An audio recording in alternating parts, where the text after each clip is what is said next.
Day جو ہے وہ ہم لوگ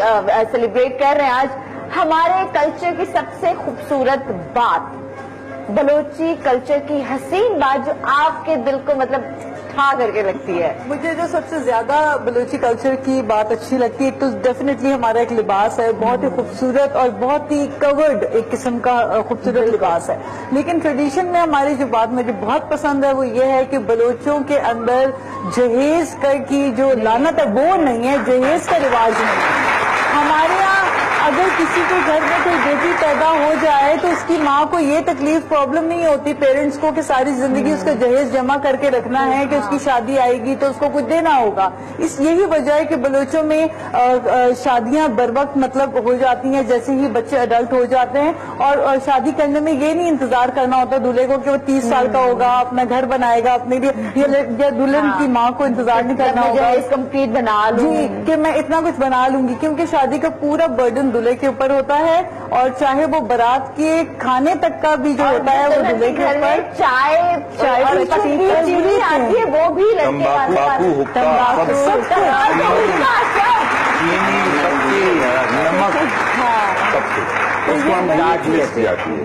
داج کہتے ہیں,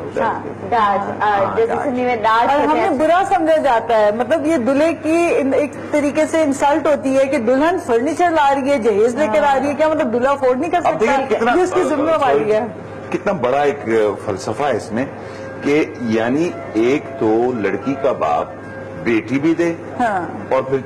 وہ بیٹی دے رہا کچھ اس کے پاس کچھ نہیں ہے. آج بلوچی دلہن آپ کو دکھائیں گے کہ بلوچی دلہن کیسے تیار ہوتی ہے, اور بہت خوبصورتی, اور ان کا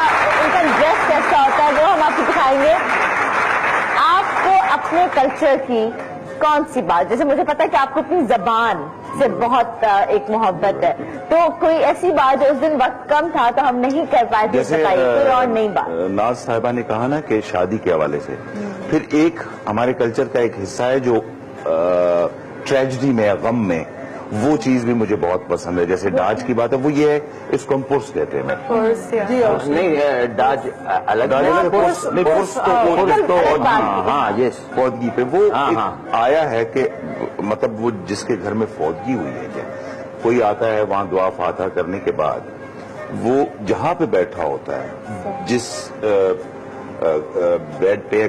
چادر کے نیچے وہ جتنی چھپا کے وہ کچھ پیسے رکھتے ہیں, اصل توفیق جو بھی ہے, وہ جب شام میں وہ اٹھاتے ہیں تو وہ پیسے تیسرے دن کی اس کی نیاز اور خیرات اور اس چیز کے لیے. اچھا, چاہے کوئی بہت امیر کوئی بھی ہو, یہ کلچر کا حصہ ہے, امیر ہو یا غریب ہو, بجار جو بلوچی میں بولتے ہیں شادی میں اور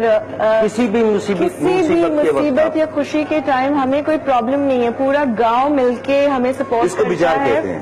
جیسے ریسنٹلی میرے بھائی کی شادی ہوئی تو مجھے بکرے بھی ہم لوگ کو ملے, ہمیں کارپیٹس بھی ملے, جبکہ مطلب الحمدللہ ایسا کوئی پرابلم نہیں ہے. لیکن دس از دا لو, وہ ایک رسم ہے, اینڈ وہ سب نے آ کے یونائٹ ہو کے مل کے روم سیٹ کیا, سارا کچھ سیٹ کیا, اینڈ اتنی ساری چیزیں مل جاتی میں کوئی شرم نہیں ہے. میری اگر کوئی شادی یا میرے بھائی کی شادی ہے تو میں اختر بھائی سے بالکل کہہ سکتا ہوں کہ بجار چاہیے مجھے, بالکل. ہاں, وہ یہ مجھے دیں گے بالکل. جو بھی اب تو سارے لوگ نا ویسے ڈرتے نا کہ بلوچ بڑے تیز ہوتے ہیں, بلوچی بڑے غصے, اب تو سارے کہیں گے یار کوئی بلوچ لڑکا ہو وہاں پہ شادی ہونی چاہیے.